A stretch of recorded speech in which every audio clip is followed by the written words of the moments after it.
Okay, now, hey, Jermall, I want to pronounce your last name right because I don't want to get into a fight, you know what I mean, where I know I'll lose, you know what I mean? So please tell me your last name. CHARLO. Jermall CHARLO is on the... Okay, now, hey, Jermall, I want to pronounce your last name right because I don't want to get into a fight, you know what I mean, where I know I'll lose, you know what I mean? So please tell me your last name. CHARLO. Jermall CHARLO is on the... Okay, I don't know where to start here, so I guess I'll go back to June and open this video up with the following statement.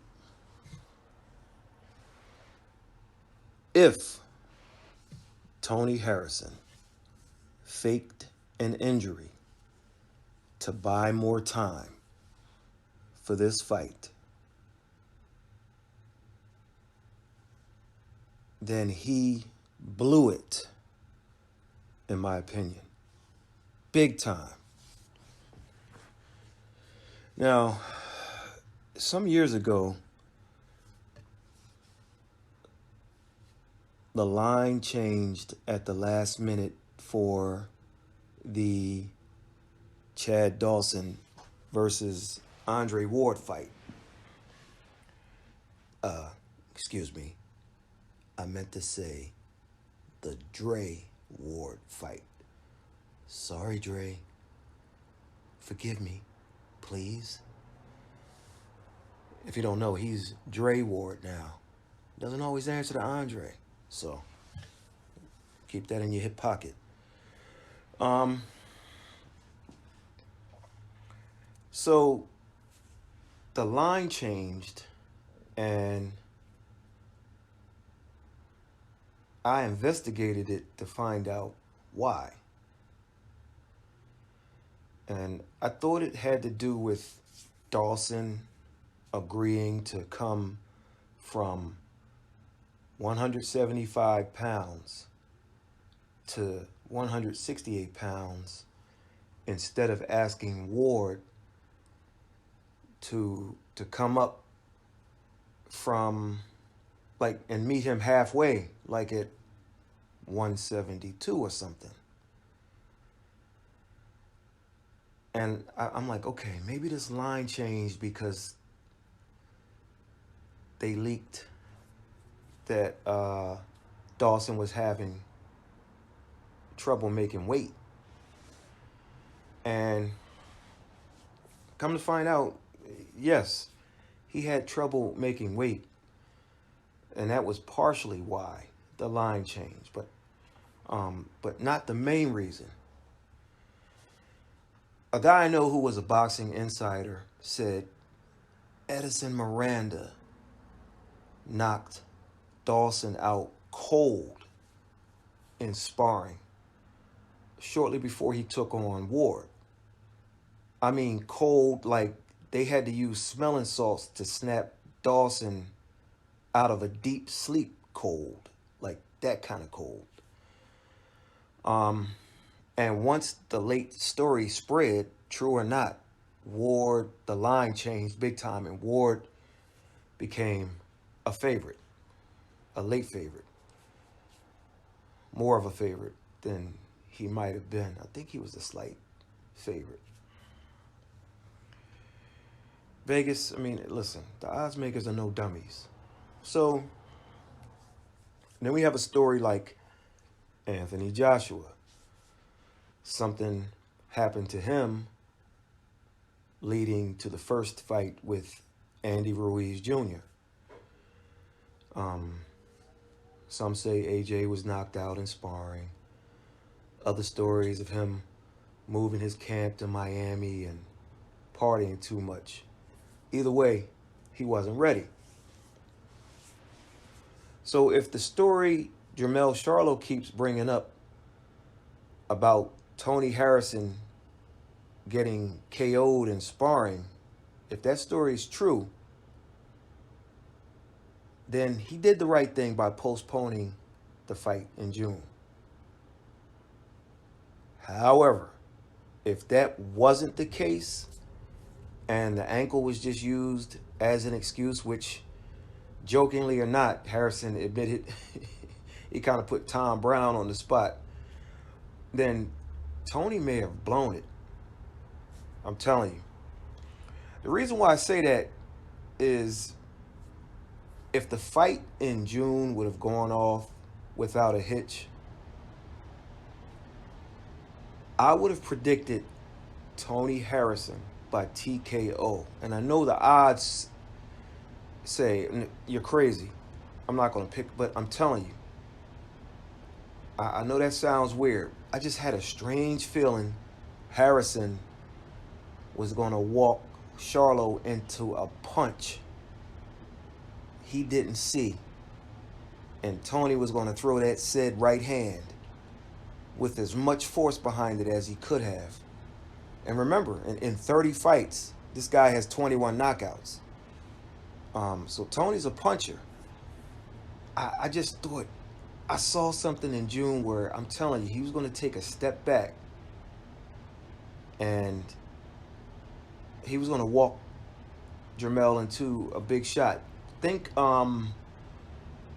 Holyfield Tyson won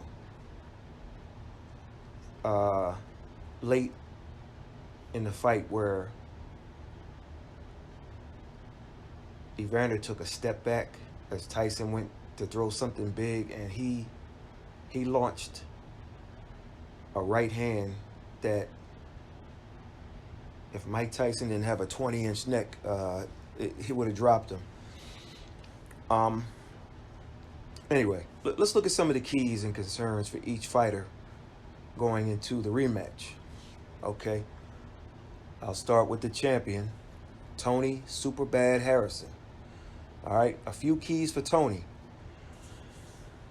Number one, Tony, you need to use your jab to set the table if you are going to have a chance to win.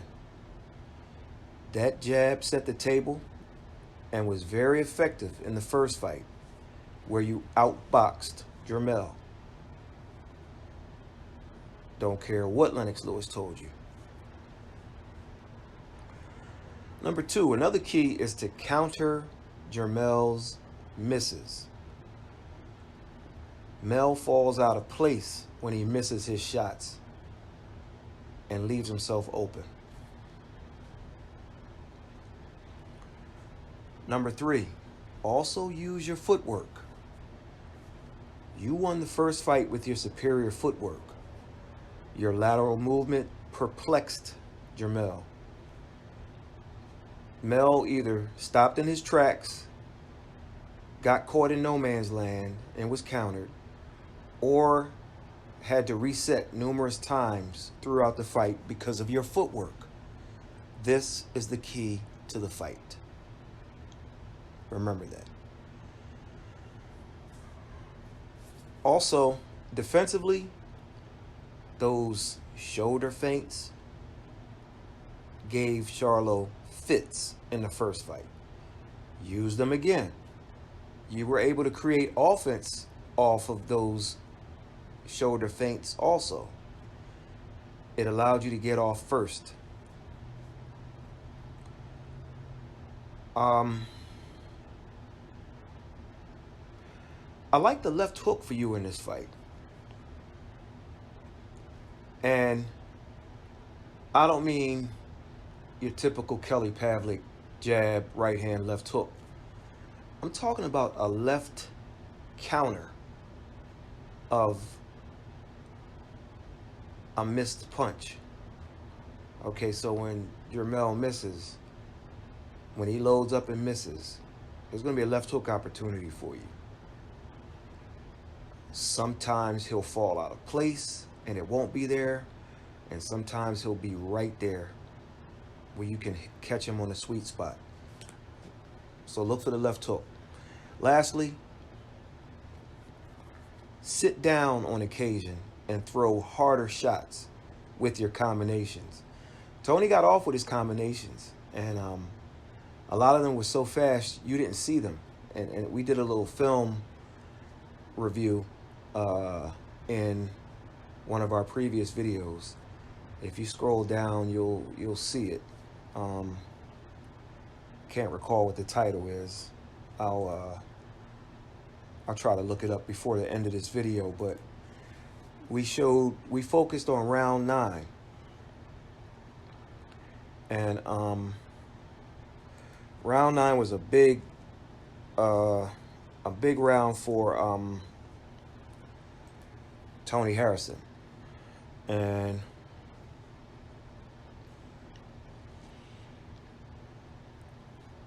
if he fights this fight like he fought round 9, it's going to be a long night for Jermell.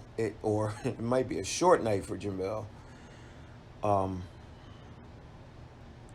So we'll see. We'll see. I'm gonna try to get the name of that video. Okay, a few keys for wait a minute. A few keys for Iron Man CHARLO, the challenger. Jermell, you need to go to the body. Take those legs and that movement away. And you have to invest in it from round 1. Secondly, stop following Tony around the ring. It's going to get you caught. Instead, cut the ring off. There's a big difference. Okay, think side to side versus moving forward. There's an excellent video somewhere, and it's short. It's a short video if I can recall, or at least all you have to do is watch a little bit of it. And it's a video of Gennady Golovkin, Triple G. And he shows you how he's so good at cutting the ring, and it has to do more with going side to side and not straightforward following a guy. And it's pretty cool because he really shows you how you just trap a guy, and that's how he gets in, and that's how he got, what was it, 20, oh gosh, don't get me lying, 22, 24 knockouts in a row. I can't remember. So cut the ring off. Number 3, Jermell, you also need to stop looking for the knockout. You are not your brother. Set the knockout up. Stop trying to force it. Also, when Tony does do the shoulder feint and dips, look for the uppercut in this fight. Sometimes Tony leans in a bit, and that's where you can catch him. So that's something you might want to look at. Lastly, Jermell, you have to mix some softer shots instead of just looking for the home run with every punch. You got to mix it up. Okay.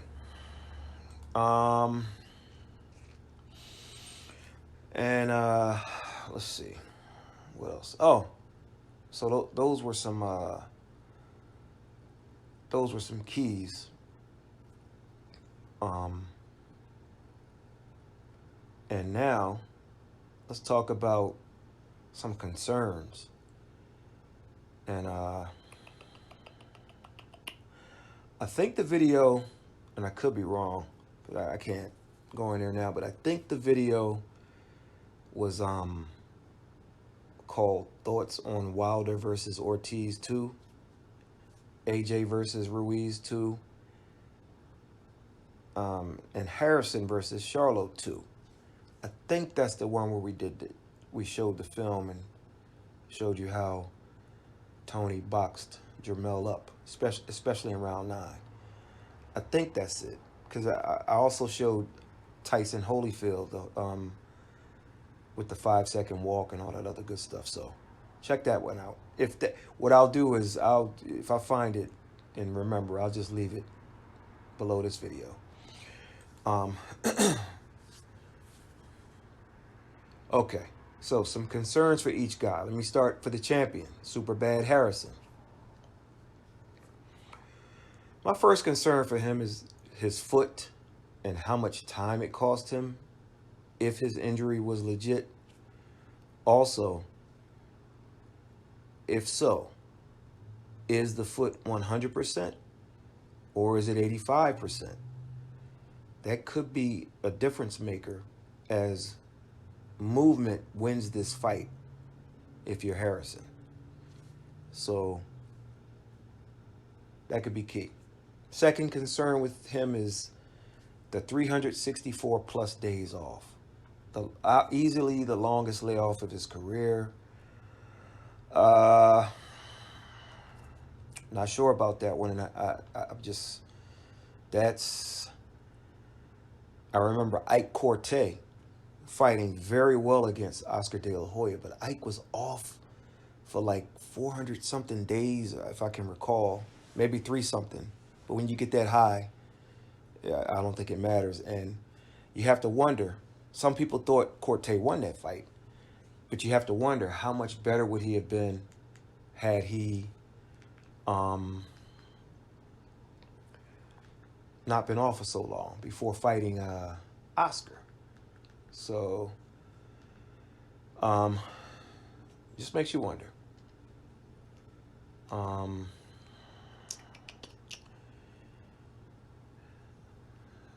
Number 3, a third concern for Super Bad Harrison is, excuse me, there goes my voice. Did his brother kick his butt in training like he did for the first fight? The stamina always seems to be a problem. And I did an interview. Well, it was one of those collaboration things. The game has changed. You used to be able to take a guy in a corner, talk to him, and then when you were done, then the next media member would have their one-on-one. But somebody changed the game right around the time that Steve USS Cunningham fought Amir Hardcore Mansour. Like right around that time, the game changed. Trust me. Anyway, so as I was talking to Tony, I asked him, that video went viral too. I still don't know. I mean, it did like 50,000 views. I'll leave that below too. I asked Tony, I said, look, man, you kind of, when you fought, what's my man's name? Ishe Smith. I'm like, you stood up in between every round. Like, stamina is usually a problem, but you stood up. You didn't sit down. And then when he went to 12 and didn't fade against Jermell, I'm like, what did you do differently? And he talked about his brother. His brother didn't let him take shortcuts, didn't let him get away with stuff he usually did. And it showed in those 2 fights. So did his brother kick his butt again? And if he did kick his butt, what will Tony have? See? It's a double-edged sword. Did he kick his butt to where he left something in camp because it's been 364 plus days, or was it the kind of butt kicking that's where his stamina is going to be on point? So we'll see. How will the stamina be now? That's the question. That's the concern. Number 4. And I know this just by following. Tony Harrison did a victory lap after the first fight. And he's been on social media too much for my liking. And I don't follow him on Twitter or anything like that. I'm just talking about Facebook. And I'm concerned about him basking in it all. Like, he did a local TV show and he did so many different things, and then it kept going on, and I'm like, oh, Tony, I mean, let's tune in now. And a wise man once told me, if a guy has a fight and he's in camp or whatever, and you see him on Twitter after 9 p.m., or 10 p.m. I can't remember. I have to go way back and look at the text message. This is a trainer, a known trainer. He said, if you see your guy on Twitter or Instagram around 9 o'clock or 10 o'clock, whatever one it was, there's a problem. Now, Tony, he would get on Facebook. I mean, like, dude, I'll give him one thing. Tony will leave a message on Facebook, and a lot of people will follow up asking him questions or commenting, and he'll, like, never get back on. It's like, yo, dude, you put stuff out there, and then you don't interact with people. So that's one thing I'll give him. The second thing is the messages that I saw since he's been in camp were not late at night. So I didn't pay a lot of attention, but hopefully he's doing all this talking and joking and everything. You just are like, man, look, you gonna do your Buster Douglas thing, or you gonna and I'm not talking about the shape James Buster Douglas was in against Holyfield. I'm just talking about just the mindset. Like, you got knocked down and you didn't, you playing with your nose and you're just not trying to get up, and it's like, man. So anyway, we'll see. We'll see. Number 5, last one for him. Jermell was allowed an interim fight, which is fine. But Tony, the champion, didn't get one. Could that be a factor? All right, now let's look at the challenger, Iron Man CHARLO. Concern number 1. Dude, stop trying to knock this guy out with every punch. You're going to wind up on the canvas instead if you take that approach. Number 2, Jermell, don't fight the same way as before, thinking you'll win. Well, if I keep it close and I fight like I fought before, I'll win this time. Did you win the first time doing that? As the champion? As the house fighter? I think we know the answer. Number 3. Oh, and you know what? Let me jump back to Harrison for one additional concern. Don't get sucked into the fact CHARLO is thinking that same way, like, oh, all I got to do is fight the same way I did before and I should win. Tony, don't you get sucked into the fact CHARLO may be thinking that way and then let him off the hook. No, make him pay, because a close one doesn't guarantee you anything. It doesn't guarantee him a win, and it certainly doesn't guarantee you a win. Number 4. Jermell, ever since you left Ronnie Shields for Derrick James, you have been fighting like Errol Spence Jr. and to an extent like your brother, Jermall. That not only got you a loss against Harrison, but you look bad against Austin Trout and even worse against John Jackson. Now, I can't recall if he left before the Jackson fight. But the point I'm trying to make is he decided, I want a different style. You know, whether he listened to Shields or not. And then I guess he determined that style that he wants, Derrick James is the best guy for him. Let alone, well, at first I thought he's leaving Shields because he wanted a guy who could give him more attention. Like, oh, he has my brother, and my brother's like more featured, but shit, James has Spence Jr., so it's not that.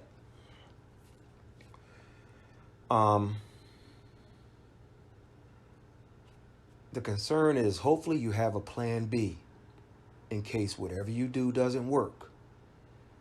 And I'll piggyback on that by saying hopefully plan B is the right plan, or there could be trouble. Number 5, Jermell, you have got to check your emotions before you lace the gloves up. Tony Harrison has been living inside your head, rent free. You have to put it aside. You seem to not only be too emotional leading up to this fight, but I'm not sure you put the first fight behind you. Even with the tune-up fight in between. It's like Harrison's getting on your nerves. That's one thing. You can say it's not, but it is. But then that's present, okay? But the past is that you lost the fight. So it's like there are two things playing on you. Put that fight past you. Well, it's kind of late in the game now, but hopefully he did, but it just seems like he didn't put it past him yet, let alone the new material that the comedian Superbad Harrison's come up with. So it's like, I don't know. And checking the emotions and trying to knock him out, they're different. They sound like the same, but they're different. Trying to knock him out has more to do with the game plan. Checking the emotions, boy. So we'll see. It has more to do with execution. So you have the game plan, you know what it is, and then executing it. So we'll see. And number 6, and the last one, speaking of a tune-up. Another concern is Charlo got a big third-round knockout back in June in his tune-up fight. But did that knockout give you a false sense of bravado going into this one? We'll see. It's because you could look at it and say, okay, I'm back. I'm knocking dudes out. Now I'm ready. Well, you're not ready. And I'll leave it at that. So, because if you look at Mel, boy, I think Jermell, let me see. He got he knocked out Coda. He barely got by Austin Trout. And then he knocked out Lubin and that other dude, but there was a string of like decisions. I don't remember the order it was, but so we'll see. Somebody's going to make a mistake in this fight. Could it be Charlo getting caught by that sweeping left hook counter we talked about?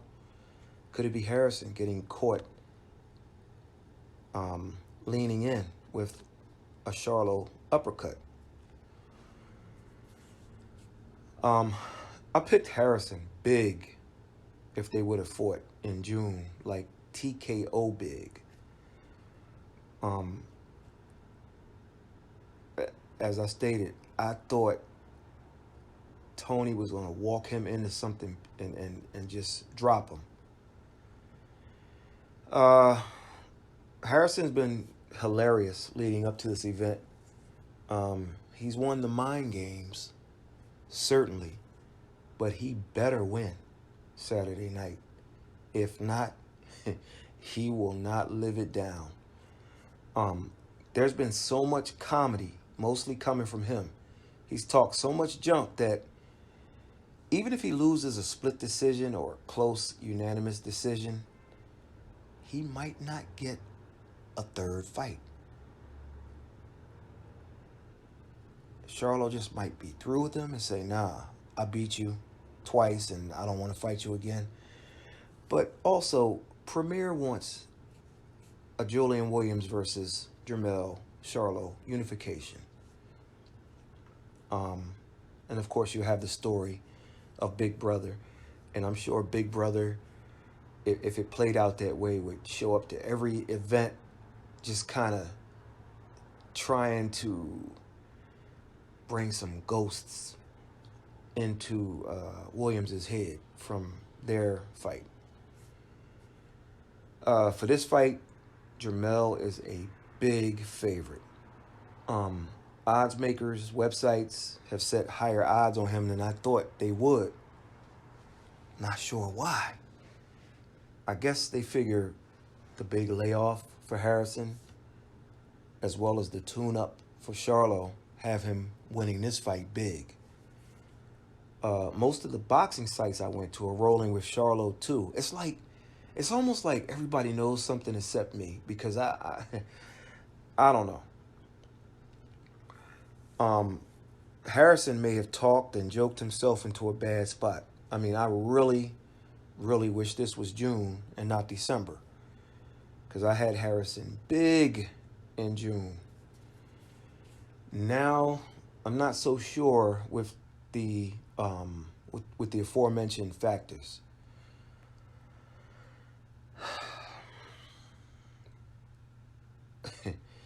I'll still ride with Tony, but he better win. If he doesn't, and he'll have to humble himself and live down all that trash he talked. I give Charlo a puncher's chance by knockout. That's how he should win if he does. I just, even with 364 plus days or however long it's been, I don't know why I keep saying plus, but I just don't think he can outbox Tony. But we'll see. Should be compelling. I'll take Daniel Jacobs tonight on DAZN. While we just can't trust the overweight Julio Chavez Jr., do we really know who Jacobs is either? I'll roll with him, though. He seems to be in a better place. Make sure you also check out Daniel Dubois Saturday afternoon on ESPN+. Keep an eye on Dubois. I also like the Liam Williams versus Alantez Fox fight on that card. That could be a good one. And then Monday, probably sometime in the afternoon on the 23rd, Ryota Murata, he defends his title. And I just don't know the time of that. I think that's ESPN+. And if he wins, that could set up a Gennady Golovkin fight. That'll give Golovkin a piece of the middleweight title again. And even though if I'm Golovkin, look, it's catchweight time, man. If you don't want to fight at a full 168, do that 164, 163, whatever. It's about the money now, man. I mean, the sanctioning bodies kind of let you know what time it was in the past. So, all right. So, check out the Friday night fights on DAZN. The Saturday afternoon fights on ESPN+. And